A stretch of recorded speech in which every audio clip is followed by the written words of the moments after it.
He is Latin America's most revered revolutionary. Simon Bolivar waged a battle against the continent's oppressors from Spain, gave freedom to the people, and helped them create new republics. And to this day, his noble heroism inspires nations trying to implement change. Marie Arana from the Scholars Council at the U.S. Library of Congress joins us. She wrote a book about this legendary liberator called Bolívar. Marie, welcome. And I'd like to discuss the man and the myth with you. Why was Simon Bolivar so important to Latin American history? Well, when you think of what he accomplished, it was a huge thing, really, to get rid of a Spanish colonial force that controlled most of the hemisphere at the time. And there was one man and one moment, and he kept trying against all odds. And it took him the third try, really, to actually liberate a landmass that was the size of modern Europe. And it was a population that was 7 times larger than the population in the American Revolution at the time. So he connected all the races. He went from one colonial territory to another, and just kept liberating one country after another until he had 6 republics, 6 independent republics, which is really quite amazing when you think of it just in terms of the quantity of freedom that he was able to provide in the hemisphere. People see the statues, but you actually had access to his letters, which led to this book, Bolivar, that you wrote. What were in those letters that nobody knew about? Talk to us about the man, the human. Extraordinary letters. I often say that not only did he achieve independence for Latin America, but this was a man who completely changed the Spanish language. The language used to be very Baroque, very complicated language. And he made it very brisk, very young, very clean. He wrote completely on the fly. He was in the battlefield. He was dictating 3 or 4 letters at a time to 3 or 4 different secretaries at a time. He loved to write in a ballroom. He always said he thought best when he was dancing, and he would run off the ballroom after dancing with at these victory celebrations, run off from the ballroom and dictate again to 3 or 4 different secretaries. And his language was extraordinary. It is some of the most beautiful Spanish written language that I have seen.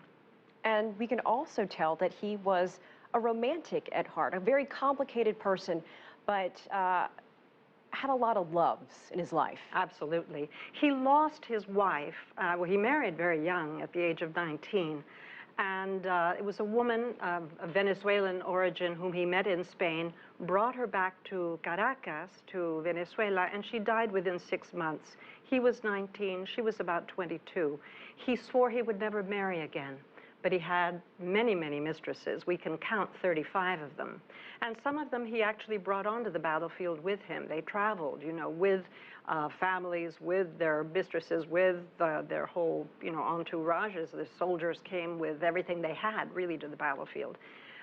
So this was a life lived at its fullest in a kind of not only romantic in terms of adventure. This was somebody who rode 75,000 miles on horseback to liberate all of these countries, but also because he was a very passionate individual himself, very enlightened. He spoke at least 4 or 5 languages. He could read all the Enlightenment literature in the original languages, and he had a very big mind and a very big heart as well. Speaking of heart, he had a lot of love for a woman who did not return that love. He wrote all these letters to someone who ultimately rejected him. Right. It was the only time that anybody rejected him. And he was so surprised, and I think probably provoked a little bit by it. She was a very beautiful young girl. He had known the family for a very long time. And he tried and tried to win her love, and she was just too, I think, too reticent to engage herself with somebody that big and important. She fell in love instead with a young man who became a general in Bolivar's army. And in the end, Bolivar actually blessed their marriage. And she went on, after that young man died in battle, to marry somebody who would actually attempt to assassinate Bolivar. So it's a very, very dramatic story. Very complicated story. You know, he fought an imperial power, the Spanish, as you mentioned, but then he tried to build the Gran Colombia, which some consider an empire on its own. Was this hypocritical on his part? Was this a contradiction? Absolutely not. You know, a lot of people, there's misinformation about Bolivar in the sense that people have written or said that he was trying for a crown. He was trying to become a king. That was never true. He was never attracted to crowns, and he had fought so hard against them that that was not what he wanted. What he did want, however, was one large country, not 6 republics, which is what he got. He wanted one large Latin America that would prove to be a force, a bulwark against the United States, which was getting ever more powerful, and against Europe, which still had kind of monarchical ambitions in Latin America. So he wanted one solid Latin America. And the people who were fighting with him, his generals and the leaders who were under him, were very territorial. So he never got what he wanted, which was that united front. It was where it became hypocritical, Elaine, and I think it's a very good comment on your part, is that he, at one point into his Constitution, wrote a president for life. You know, he thought that there should be a president for life, so that there would be no political campaigns, which he thought were anathema to people. And so that the moment that he did that he said president for life, and of course that meant I will be president for life, that immediately raised a lot of suspicions about his ambitions.